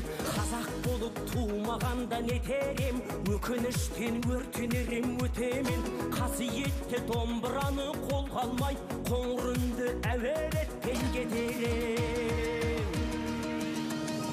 Мен қазақпын, бойымдағы қан қазақ. Мен қазақпын, мен шырқайтын ән қазақ. Бір қазақтың бақыты мен бағына, бар жаны мен қуаныс екен бар қазақ. Мен қазақпын, түрім қазақ, тіл қазақ. Мен қазақпын, мен айтатын жыр қазақ. Сүйеу болсын, тіреу болсын мың қазақ. Сүрінгенде, бүлінгенде бір қазақ. Қазақ болып туымағанда нетерем, қалай басқа байрақтарды көтерем. Жеті бірдей қазынамнан айрылып, жет атамды жаттай алмай кетерем. Қазақ болып туымағанда нетерем, қонақ жайлық жайын білмей кетерем. Қымыз шұбат қазы қарта құртмайсыз, қадыр қашып қарным ашы көтерем. Мен қазақпын, бойымдағы қан қазақ. Мен қазақпын, мен шырқайтын ән қазақ. Бір қазақтың бақыты мен бағына, бар жаны мен қуаныс екен бар қазақ. Мен қазақпын, түрім қазақ, тіл қазақ. Мен қазақпын, мен айтатын жыр қазақ. Сүйеу болсын, тіреу болсын мың қазақ. Сүрінгенде, бүлінгенде бір қазақ, сүйеу болсын, тіреу болсын мың қазақ, сүрінгенде, бүлінгенде бір қазақ.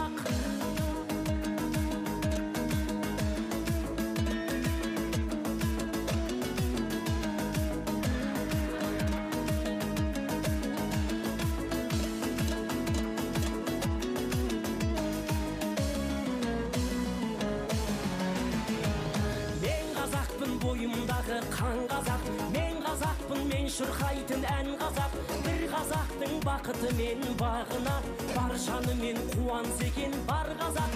Мен қазақпын, түрім қазақ, тіл қазақ. Мен қазақпын, мен айтатын жыр қазақ. Сүйеу болсын, тіреу болсын мың қазақ, сүрінгенде, бүлінгенде бір қазақ. Мен қазақпын, бойымдағы қан қазақ, мен қазақпын, мен шырқайтын ән қазақ. Бір қазақтың бақыты мен бағына, бар жанымен қуанса екен бар қазақ. Мен қазақпын, түрім қазақ, тіл қазақ. Мен қазақпын, мен айтатын жыр қазақ. Сүйеу болсын, тіреу болсын мың қазақ, сүрінгенде, бүлінгенде бір қазақ. Бір қазақ, сүйеу болсын, тіреу болсын мың қазақ, сүрінгенде, бүлінгенде бір қазақ.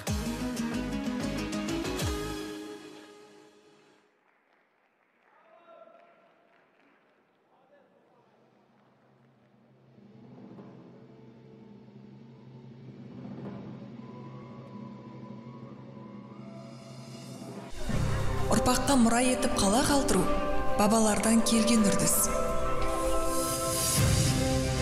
Өйткені ол бірліктің, тәуелсіздіктің символы. Ауыр сынақтардан өтіп, армандардан құралған жаңа қала. Біздің бойтұмарымыз. Оның аты ұлттық идеямызды жаһанға жайды. Ол біздің мақтанышымыз.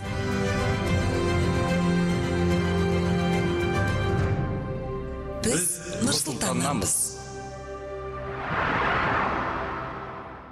10% на товары. Проведите выгодное лето вместе с Magnum. Подробнее на magnum.kz.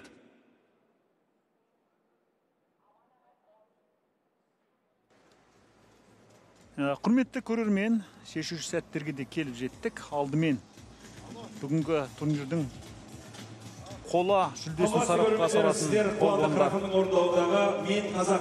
ортаға шығады. Жалғастырамыз сонымен. Ал қазір қола жүлде үшін, қола белбеу үшін белдесу. Төрешілер алқасы орындарыңызға жайғасыңыздар. Белдесулерді бастаймыз. Екі белдесу қалды, қола жүлде үшін және тайтұяқ үшін, алтын белбеу үшін жүлдесу. Сонымен Еламан Ерғалиев және Нұрдәулет Жарылғапов. Төрешілер дайын. Екі балуанның ортаға шақырылатын сәтін күтейік.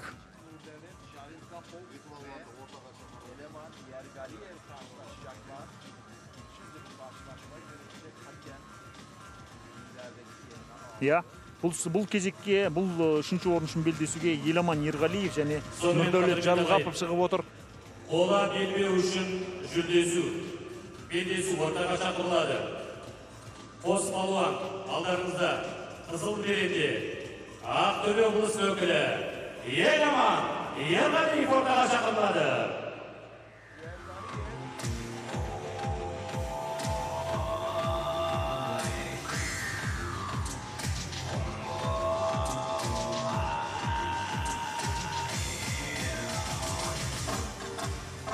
Еламан Ерғалиев, Ақтөбе облысы. Кремге шақырылады, қызыл берендегі балуан.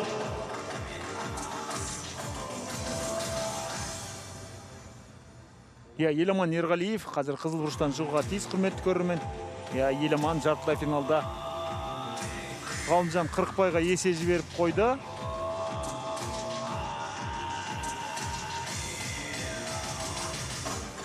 Ендеше, жүлделі орыннан алыстап кетпеуге тырысатын секілді, ал қазір сәл кешігіп жатыр Еламан.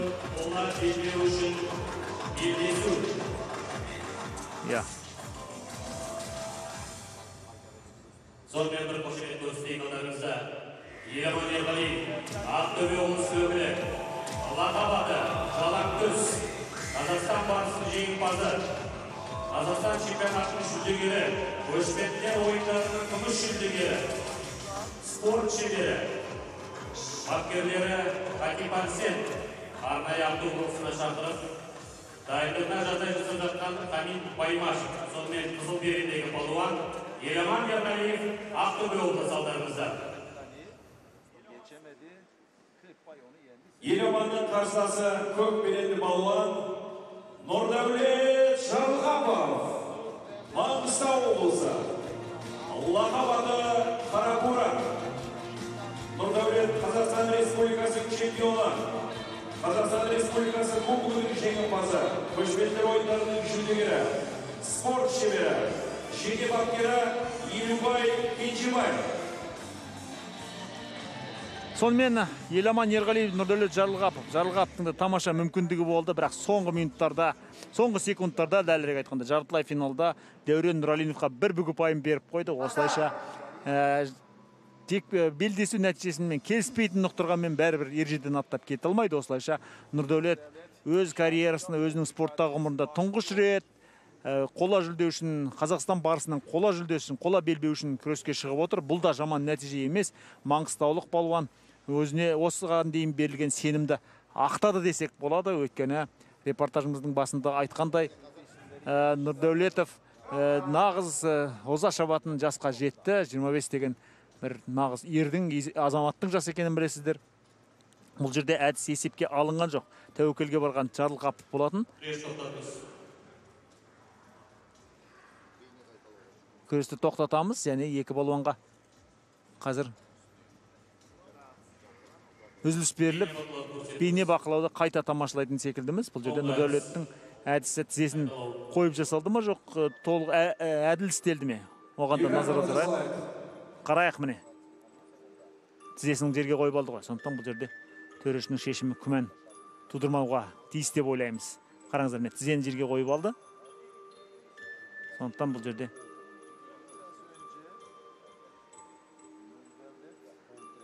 бойын тарта қашқаны дұрыс. Еламан Ерғалиевтің ал төреші қандай? Бас төреші қандай шешім қабылдайды? Қазір барлығы осыған байланысты болып тұр. Екі балуан қайта ортаға шақырылды. Демек, шешім қандай?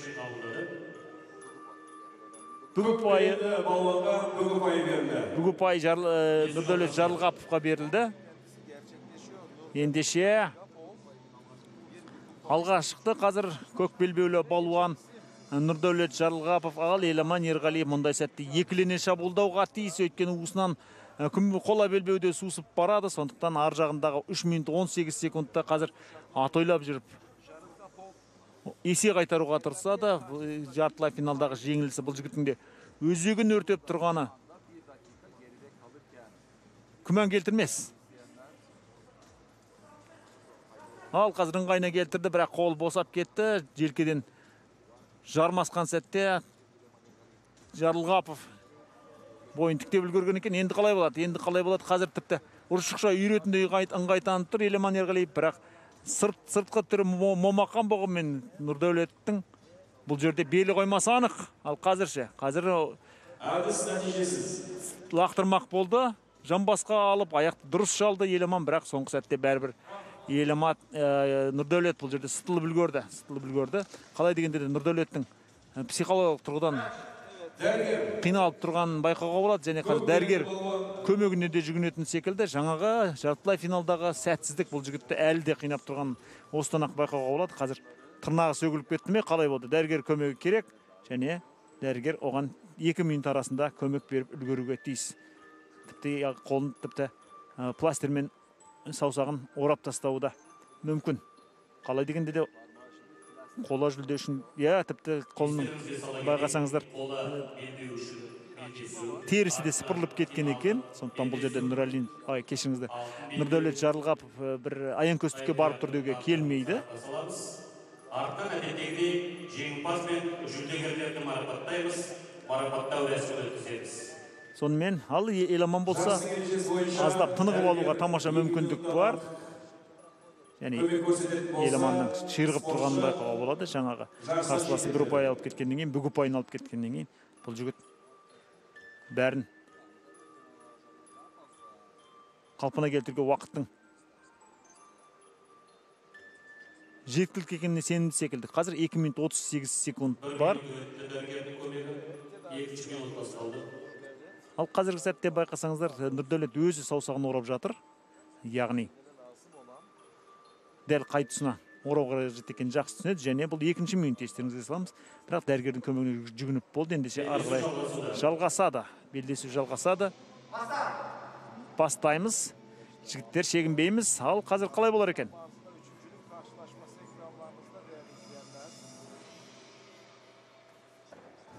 Ой, қалай әдемі шалды қазір Нұрдәулет, бірақ өзі бастаған әдіске өзі түсіп қала жаздады Еламан Ерғалиев. Сондықтан қазір тез бой жинап үлгергені дұрыс болды, әйтпесе қиын болатын еді. Ал қазір ше?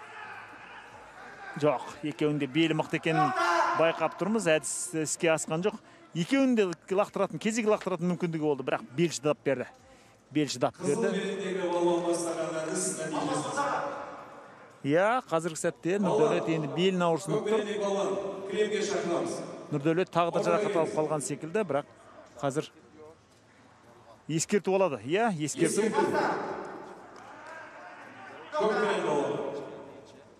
Көк белбеулі балуанның белбеуі шешіліп кеткен екен. Нұрдәулет ендеше жиналып алып, ары қарай жалғастыруға тиіс. Иә. Еламан тықсырып барады, бірақ көрдіңіздер ме, екеуі де әдісті бір-біріне жасатып жатқан жоқ. Бір-біріне әбден лайық қарсылас қалай дегенде де. Сонымен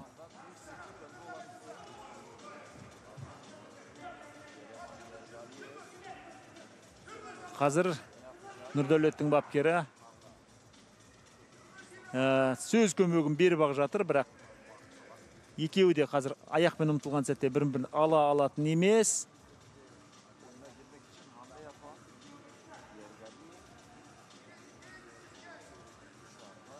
Қалай болады? Қалай болады? Бар жоғы 1 минут 42 секунд қалды. Бірақ белдесудің тағдыры соңғы 10 секундта шешілген жағдай болды. Сондықтан да қазір Нұрдәулет Жарылғапты қола жүлдегер деп атауға асықпайтын едік. Ал Еламан қола жүлдегер атанғысы келсе шешімді қимылдауға баруға тиіс. Бұл жерде ше? Бұл жерде әдіс есепке алынған жоқ. Өйткені қызыл белбеулі балуан бастады, ары қарай соңына жеткізе алмады. Көк белбеулі балуан, тұрамыз. Иә, Нұрдәулет кәдімгідей шаршап қалды ма? Қимылы өте сылбыр, бірақ қарсы шабуыл жасауды ұмытпайды. Ал Еламан жоқ. Тағы да. Әдісі іске асқан жоқ. Қолын бұрап ұстауға тырысқан болатын. Ал Нұрдәулет қазір қарсыласына әлдене айтып та үлгерді. Екеуі тіпті кілем үстінде сөйлесіп те жүрген секілді. Әрине дауыстар біздің құлаққа жетпейді дегенмен.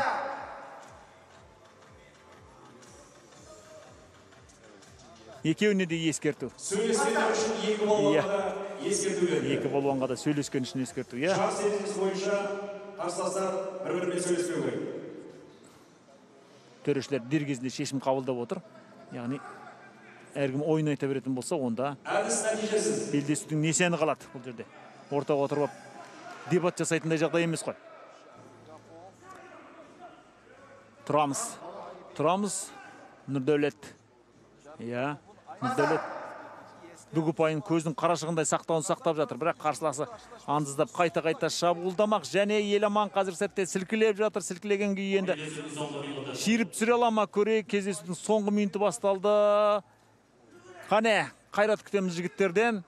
Бұл қалай дегенде де жүлделі орын үшін кездесу ғой, сондықтан тағы да іске асқан жоқ. Бұл әдіс ал тауғылағандай қазір Нұрдәулет Жарылғап жөңкіліп түсті. Және Нұрдәулетке қазір оң жақ бүйірін ұстап жатыр. Көрейік. Төреші бәрібір тұруды талап етіп жатыр балуанға.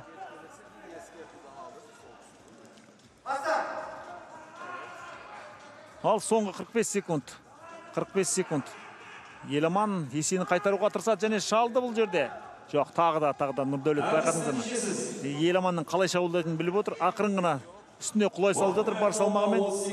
39 секунд қалды. 39 секунд қазір дүниенің астын үстіне айналдыруға болатын мүмкіндік. Және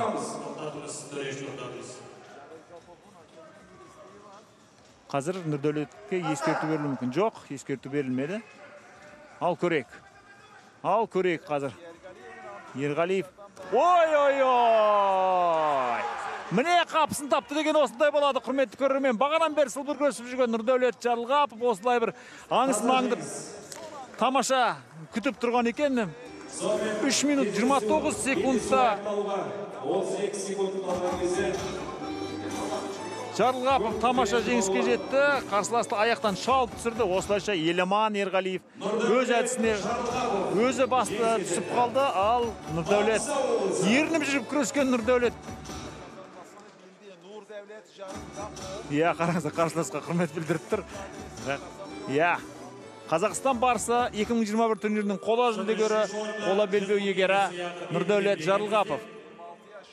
Барын салды, 26 жастағы жігіт. Қараңыздар, аяқтан қалай әдемі шалды. Көтеріп тастай салды аяқтан, ал бүкіл салмақпен құлаған Еламан бұл жерде қос жауырынын жерден көтеріп алуға мәжбүр. Осылайша Нұрдәулет Жарылғапов өз ғұмырында тұңғыш рет Қазақстан барысының жүлдегерлер қатарына ілініп отыр. Ал біз финалдық белдесуге де келіп жеттік. Күткеніміз осы еді. Эфирде басталған 7 сағаттық аламанымызда соңына жақындауға таяу. Құрметті көрермен, өте жоғары деңгейде ұйымдастырылған турнирдің финалисттері өте соны балуандар. Ғалымжан Қырықбай мен Дәурен Нұралинов. Қола белбеудің иегері Қазақстан барысы 2021 жыл. Нұрдәулет Жарылғапов, барын салды. Бір қарағанда қолынан жарақат алды, белінен жарақат алды. Бәрінен үміт үзген секілдеді, бірақ қараңыз, керемет шешімді қимыл жасады. Бапкер де құттықтап жатыр. Жамбыл облысының өкілі Ғалымжан Қырықбай алдарыңызда. Ғалымжан Қырықбай, құрметті көрермен, финалға шығып отыр. Бірінші рет қатыса салып бұл спортшы. Осылайша Қазақстан Республикасының чемпионы, Қазақстан кубогының иегері, финалға жетіп отыр. Жеке бапкері Бақтияр Ақбергенов, Зөрлен қызыл беретіндегі балуан Ғалымжан Қырықбай, Жамбыл облысы. Ғалымжанның қарсыласы көк беленді балуан Дәурен Нұралинов, Шығыс Қазақстан облысы. Лақабында Шығыс Арланы. Дәурен халық барысы турнирінің жеңімпазы, Қазақстан Республикасы кубогының жеңімпазы, спорт шебері. Бапкерлері Ербол Игебаев және Думан Қызарбеков. Сонымен Ғалымжан Қырықбай және Дәурен Нұралинов бұл бүгінгі финалистер, бүгінгі ақтық сынға шыққан балуандар. Ендеше қалай болады көрейік. Екеуі де бұған дейін жақсы өнер көрсетті. Ғалымжан Қырықбай осыған дейін тіпті 5 қарсыласын серлеткен болса, Дәурен Нұралинов 4 қарсыласынан басым түсті. Әрине бұл бірінің артық, бірінің кем екенін білдірмесе керек. Ең бастысы жеребе солай түсті. Өйткені Ғалымжан Қырықбай 33-ші нөмір алды, ал Нұралинов жеребе барысында 8-ші нөмір алды. Ал өздеріңіз білесіздер, 36 балуан қатысты. 33-тен 36-ға дейінгілер бірінші және 4-ші нөмірлі балуандармен күресті. Сөйтіп олар бір-бір кездесуден артық өткізді. Ғалымжан сол қатарда. Ғалымжан Әділ Оразбаевты жеңді алғаш. Одан кейін Темірлан Көлбаевты, одан кейін Мұхтар Дәлелханұлын, ширек финалда Ерасыл Қажыбаевты, жартылай финалда Еламан Ерғалиевті жеңді. Және Еламан Ерғалиевті 3 минут 40 секундта таза түсірді. Ал Нұралинов болса Нұрдәулет Жарылғаповтан бір бүгіпаймен басымдық танытты жартылай финалда. Ал финалда қалай болар екен? Биылғы Жамбыл барысы іріктеу турнирінде Ғалымжан Қырықбаев жеңіске жеткенде осы өзі білім алып жатқан Тараз мемлекеттік университеті арнайы мақала жариялап университет сайтында ақ жол тілеген еді. Міне студент жігіт осылайша бір жақсы жетістікке қол созып отыр. Ал Дәурен Нұралиновтың біз бұған дейін халық барысы атанғанын білеміз. Яғни белдесуден халықтың көзайымына айналған жігіт және ең бастысы Қазақстан барысында бір мысқал жетпей жүрген осындай ірі табысқа былайша айтқанда мойындалған жігіт. Және ең бастысы көрерменнің есіне асын сызып айтайық көрермен үшін. Екеуі де бұған дейін финалға шығып көрмеген. Демек, біз бүгін жаңа Қазақстан барысын анықтаймыз. Бұл дегеніңіз біз сияқты спортты жақсы көретін, әсіресе спорттың статистикасын жақсы көретін жанкүйер үшін өте жақсы жаңалық. Өйткені баяғы Гарри Линекердің тәмсіліне салсақ, жұрттың бәрі футбол ойнайды, ал жеңетін немістер дейтін еді. Яғни жеңе беретін командаға айтылған бір наз болатын. Ал қазір шынында да жұрттың Қазақстандағы апайтос жігіттердің бәрі күреседі, ал ылғи фавориттер жеңе берсе қалай болады? Сондықтан осындай жаңа есімдердің де шыққаны өте жақсы. Ал Ғалымжан Қырықбаев өзінің білгенінен жаңылатын емес. Ылғи бірінші шабуылда осылайша ұпай алады және қазір бүк ұпайын иеленіп үлгерді. Бүк ұпайын иеленіп үлгерді. Ендеше есеп бүк ұпайымен қазір алда Ғалымжан Қырықбаев. Нұралинов не істейді? Нұралинов қазір бас көзсіз шабуылдамайды. Бұл жігіттің өте сабырлы өнер көрсетуге маманданып алған, машықтанып алған біз әбден байқағанбыз, бақылағанбыз бүгін. Және енді шабуылдау кезегі сол Дәуреннің еншісінде. Оң аяғын таңып шыққан екен. Бұған дейінде жарақаты барын айтқанбыз, бірақ Ербол Игенбаев пен Думан Қыздарбековтың шәкірті бүгінгі сәтте бағын асыруға тырысады, дегенмен бүк ұпайының есесін алдымен қайтарып алу керек. Екеуі көп аңдысты және қазірше бүк ұпай, Дәурен есепті теңестірді. Бүк 1-1. Бұл жағдайда екеуінің де өліспей беріспейтін жастығын ала жығылуға тәуекелі зор екенін байқаймыз. Қайта басталды екеуі. Осы бір сәтте, 1 минут қалған сәтте екеуінің белдесуі тең жағдайда қайта басталды. Екеуінде де 1-1 бүк ұпайдан бар. Дәуреннің тәуекелі нәтиже берді. Ал енді Ғалымжан не істейді қазір? Екеуінің де соңғы минутта бір шешімді қимылы керек секілді. Бұл өйткені финал ғой, құрметті көрермен. Бұл өйткені ақтық белдесу, сылбыр жүріп, әшейін аңдысып жүріп өткізсе, бұл қызық болмас еді. Сондықтан біз және Ғалымжан тағы да көтеріп лақтыруға тырысқан, әдіс нәтижесіз. Өйткені бастаған Ғалымжан болатын, соңына жеткізе алмады. Жаңаға Нұрдәулет сияқты аңысын аңды-аңды жүріп қарсыласты таза түсірсе қалай болатын еді? Бұл әрине біздің аңсарымыз ғана, бірақ мәселені кілем шешеді қалай дегенде де. Жарты минуттай уақыт бар. Жігіттерге кәдімгі жанкештілік тілейміз қалай дегенде де. Жанкүйердің сенімін алдамау керек. Міне төреші де қараңыздар, қарқын қос деген белгі беріп жатыр. Екеуіне ескертуден гөрі солай жасаған дұрыс секілді. Өйткені бұл 10 жылдық тарихы бар тамаша турнирдің бір өзіндік финалы болып тұр қазір 10 жылдан бергі. Негізі енді 11 жыл болуға тиіс еді, оның себебін сіздер жақсы білесіздер. 2011 жылы жарыс жолына шықты бұл тамаша турнир және белдесу уақыты аяқталды. Енді қоян қолтық белдесу, құрметті көрермен, қоян қолтық белдесу. Біз қоян қолтық белдесудің осы Қазақстан барысы турнирінің финалында кездескенін айтуымыз керек. 2014 жылы Мұхит Тұрсынов пен Асыл Барменов қоян қолтық белдесу арқылы жеңімпазды анықтаған болатын. Ол жерде Мұхит Тұрсынов қарсыласты кілемнен шығарып жіберген еді. Ал қазір қалай болады? Бір-біріне тең, мықты, лайық қарсыластар. Қазір Дәурен Нұралинов пен Ғалымжан Қырықбаев. Ғалымжан қарсыласының белбеуі дұрыс тағылуын талап етіп отыр. Бұл да дұрыс. Ешкімге артықшылық, басымдық берілмеу керек. Спорт тілімен айтқанда фора берілмеу керек. Көрейік. Ғалымжан неге күтіп тұр? Ол да бір қолмен белбеуді ұстау керек қой.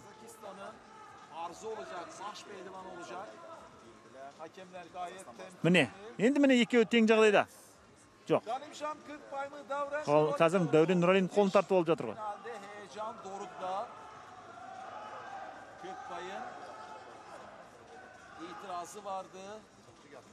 Ал міне ұстады. Төрешінің ысқырығын күту керек, төрешінің белгісін күту керек. Екеуі де ортаға келтіру керек. Сонымен шешуші сәт, құрметті көрермен. Кім мықты, кімнің белі мықты? Көрейік және Дәурен Нұралинов қарсыластың әдісін өзіне қолданды. Сөйтіп Дәурен халық барыс атағына Қазақстан барыс атағын қосып отыр. Құрметті көрермен, қоян қолтық белдесуде Дәурен Нұралинов жеңіске жетті. Осы жылда республикалық Қазақстан барысы турнирінің жеңімпазы. Міне, сәтті күту деген, аңысын аңду деген осындай болады. Тәуекелге барған Ғалымжан Қырықбаев болды, бірақ қапысын тапқан Дәурен Нұралинов. Осылайша көк беренді Дәурен Нұралинов дәстүрлі турнирдің жеңімпазы және жаңа жеңімпазы. Ендеше Бейбіт Ыстыбаев, Ұлан Рысқұл, Еламан Ерғалиев, Айбек Нұғымаров, Мұхит Тұрсыновтардың қатарына осы Дәурен Нұралинов та қосылып отыр. Көрейік, міне осы бір сәтте қараңыздаршы. тартып тұрды. Ғалымжан бұл жерде үлкен тәуекелге барды, бірақ қараңыздар, айналдырып түсіре алмады, керісінше өзі тура қос жауырынмен қадалды. Көрдіңіз, бұл жерде пайда қандай, Дәурен Нұралиев? Белді жіберген жоқ қой. Белден арылса, онда жеңілетін еді, айналып түсетін еді. Бірақ Дәурен бұл жерде кәдімгідей тасқа ұстады белден. Сөйтіп жеңіске жетті, бапкерімен. Қуанатын сәт. Дәурен Нұралиев Ақжігіт Ораловты, Нұрсұлтан Иманғазинді, Олжас Шынкеевті, Нұрдәулет Жарылғапты жеңіп финалға шыққан еді. Енді міне финалда Ғалымжан Қырықбайдың қапысын тапты. Жаңа есімдеуге келмес, бірақ жаңа жеңімпаз екені күмәнсіз Дәурен Нұралиевтің. Ендеше Шығыс Қазақстан күрес мектебінің өкілі тамаша жеңіске жетіп, бұған дейін осы өңірден шыққан балуандардың жеңісті жолын жалғап отыр. Құрметті көрермендер, қазір марапаттау рәсімі болады. Оның алдында біздің ұйымдастыруға сай болғанша музыкалық номер Контраст би ансамблі Шашу биімен ортада.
Сонымен, қымбат ханымдар мен мырзалар, Қазақстан Республикасының тұңғыш президенті, елбасы Нұрсұлтан Әбішұлы Назарбаевтың жүлдесіне арналған қазақ күресінен Қазақстан барысы 2021 республикалық турнир өз мәресіне келіп жетті. Жеңімпаз бен жүлдегерлер анықталды, ал қазір біз марапаттау рәсімін бастаймыз. Олай болса, Олжас ортаға сыйлы қонақтарымызды шақырайық. Қазақ күрес ассоциациясының бірінші вице-президенті Әбіш Самат Сатыбалдыұлы ортаға шақырылады.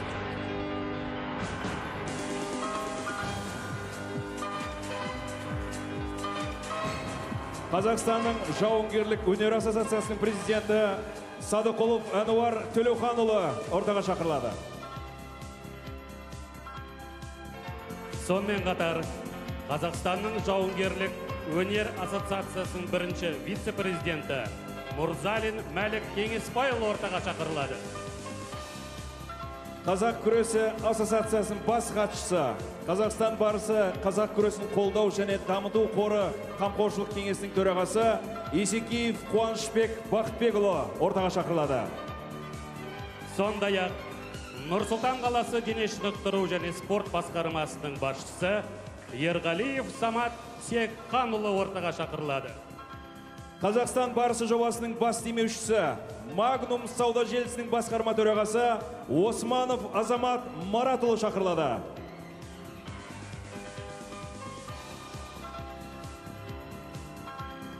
Қадірмен ағайын бір қошемет көрсетейік. Ортада жарысымыздың сыйлы қонақтары, жеңімпаз бен жүлдегерлер анықталды, бірақ марапаттау рәсімін бастамас бұрын бізде кішігірім бір марапаттау бар. Ортамызда қазақ күресінен әлем чемпион атанған, қазақ күресін барша әдіс-тәсілін бойына сіңдіріп, осы жылы 2021 жылы Мажарстанда өткен дзюдо күресінде әлем чемпионатында күміс жүлдені иеленген бауырымыз отыр. Ғұсман Қырғызбаевты ортаға шақырайық. 2021 жылғы дзюдо күресінен әлем чемпионатының күміс жүлдегері Ғұсман Қырғызбаев арнайы марапатқа ие болады. Қазақстан барысы турнирі атынан 1 миллион теңге сертификат табыстайды. Біз ортаға Қазақ күрес ассоциациясының бірінші вице-президенті Әбіш Самат Сатыбалдыұлын шақырайық.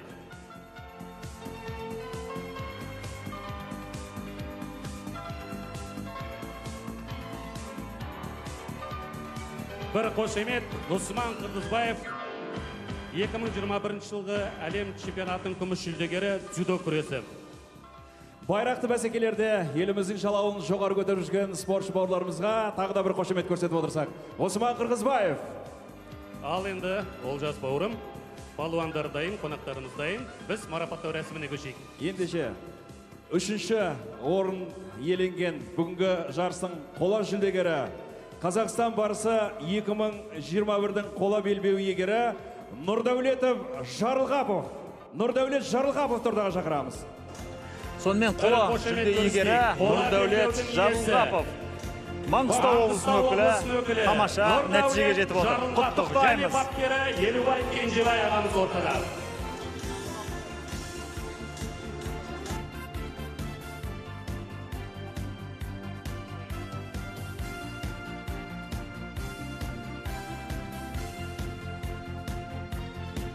Сонымен балуанды қола белбеумен марапаттауға біз ортаға Қазақ күресі ассоциациясының бас хатшысы, Қазақстан барысы қазақ күресін қолдау және дамыту қоғамдық қоры қамқоршылық кеңесінің төрағасы Есекеев Қуанышбек Бақытбекұлын шақырамыз. Бір қошемет, қола жүлдегер, қола белбеудің иесі Нұрдәулет Жарылғапов, Маңғыстау облысы.